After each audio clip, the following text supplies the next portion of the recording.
What's up, guys? Welcome back to another video here at Wicked Garage. You can see in front of us we have the F450 Lariat service body build. Now we are adding some goodies onto this. As you've seen, we add the wheels already, and now we're going to put some helper bags in the back. We got the load lifter 7500 Ultimate from Airlift, and we are going to get this party started. So before we get into the video, make sure you like, comment, and share, and let's get into it. We got everything all unpackaged. Now we're gonna see what we got to do. I know we got to take the original timberings or whatever off of the back, and then figure out what goes where, which looks pretty self-explanatory, but I guess we'll have to see how this mounts.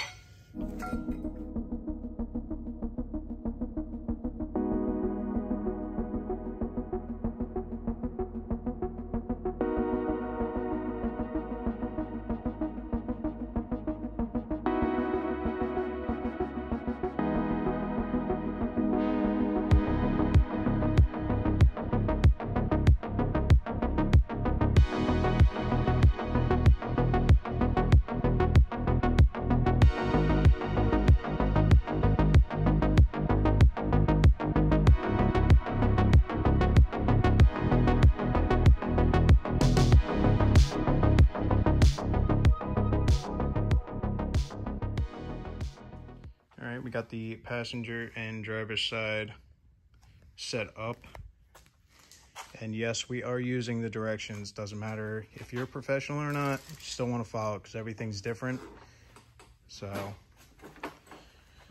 we're going to torque those down to the specifications it gave, and then we're going to get these into the back of the truck. We already mounted the plates on the top where the original like timbering type things were.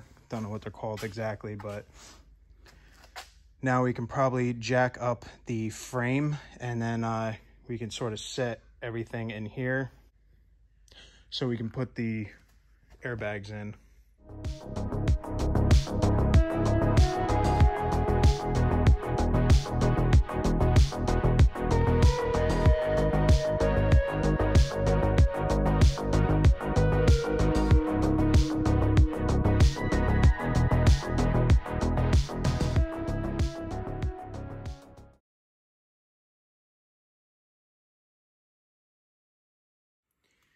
All right, well, in the directions it says you have to take off the ABS harnesses, which is right there, as you can see if it settles. So they give you a P-clamp. You got to bend this down over the block, and then just use a adjustable wrench for this and an adjustable wrench on the back to sort of hold it in place, and then have your other hand right here. It's probably about like a 2-person job, I would say, or a 1.5-person job. But after that, there's 2 bolts that you got to get to that hold up this whole block of stuff. And there's a bolt there and a bolt in here. That one is a lot harder to get to, so have fun with that. But now we got to take that off, put a stud in, and hopefully we'll be almost ready to put the bag in. Pain in the ass.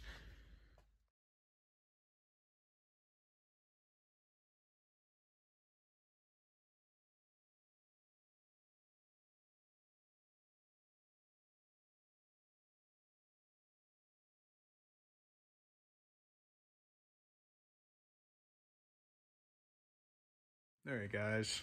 So we came into a little issue with fitment. Obviously, these are for a F350 and everything. The F450s have a little bit beefier of axles. They also have this overhang piece.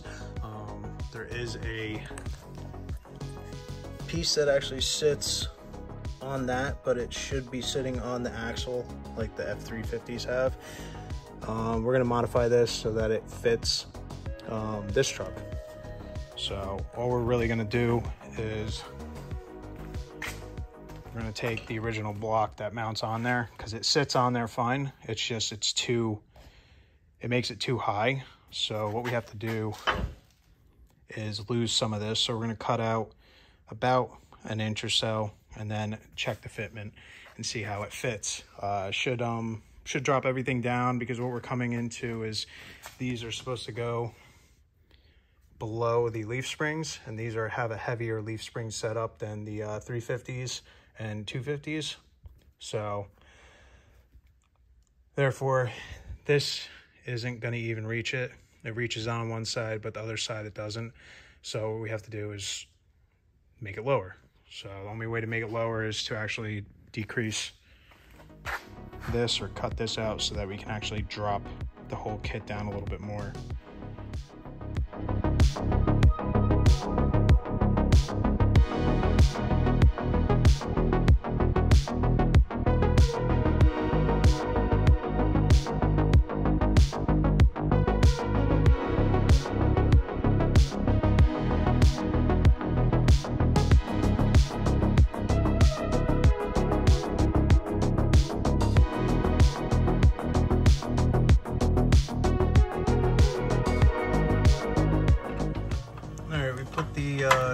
Block in, custom made that dropped it down enough to get the U-bolt through and under, and then everything else is sitting where it should now. So that's pretty much the modification you need to make these fit a 450, but everything is good. Just gonna tighten that all up. That's what he's doing. And don't be using pronouns on me. Oh, what are you, she, him? He, him, it, whatever. No pronouns.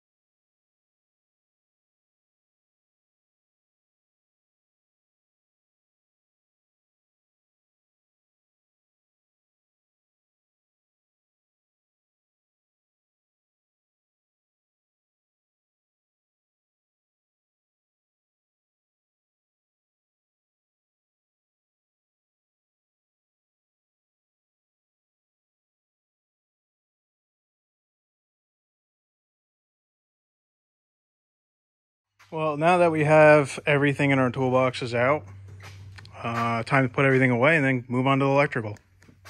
But the pieces that I made worked out perfect. Everything is in place, and that was the only thing we have to change on it or modify. But it's looking good. It's got bags now, and all we got to do is put a heat shield there to protect the bags from the exhaust. So this is the wireless one. This has the compressor and the onboard air, so you have a little remote. You also can use your phone and all that stuff. Pretty cool technology. But we'll leave a straighter valve just in case it has to be filled up anyway, manually, just in case this all fails, because you know how technology is now. Can't really count on it anymore. But we're going to open this up and start wiring everything, getting it set up. We're going to do the same thing that we did from the 17, which we're going to mount it back here in the spare tire area, and then that'll all be mounted up there with the harness and everything running up to the front. Hopefully there's room to go down the frame, but well, that's about it. We're going to get back into that and get this thing mounted so that it has air now. So you got your air lines, your air compressor, your wiring harness that goes to the front, and then you got your module and your controller, and then some other goodies.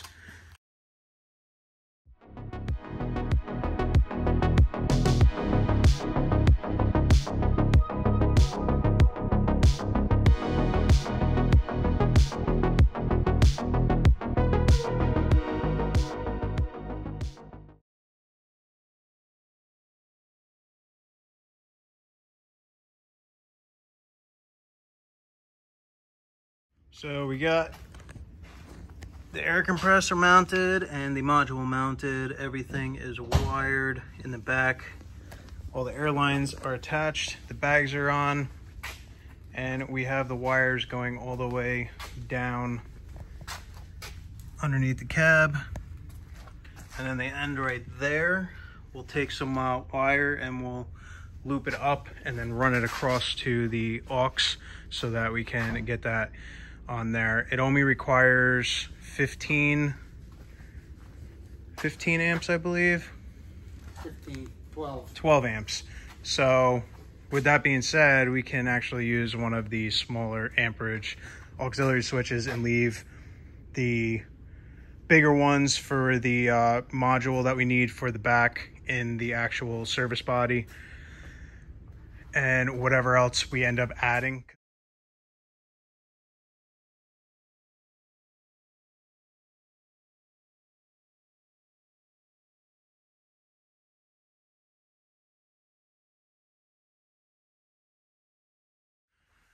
All right, guys, wires are ran. As you can see, we went up the driver's side and then we went across, put a loom on there, went behind all this stuff.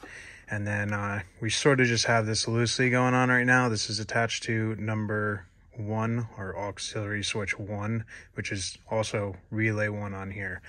Then we just put the ground on. This is just temporary right now. I just wanted to see how everything worked and to test out the system as well. I want to see if there's any leaks. So I have this on. I'm going to turn this off so that the switch is off, and I'm going to let it sit for about an hour, see if there's any leaks or if it leaks down at all. It's at 50 psi right now, but everything seems to be fine. It looks like all the fittings are not leaking and everything. So pretty much when we do the rest of this stuff, we'll finish up and tidy this all up, because we still have to run a few wires up to the aux switches.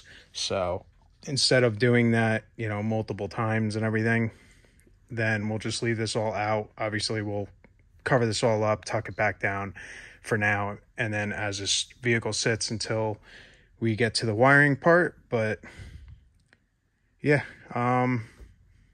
I hope you enjoyed this little video of how to install the airlift low lifter 7500s. And obviously there is some modification required on these newer F450s and 550s and such. There is a block issue with it. So as you've seen, I had to make a little block in order to drop it down about an inch.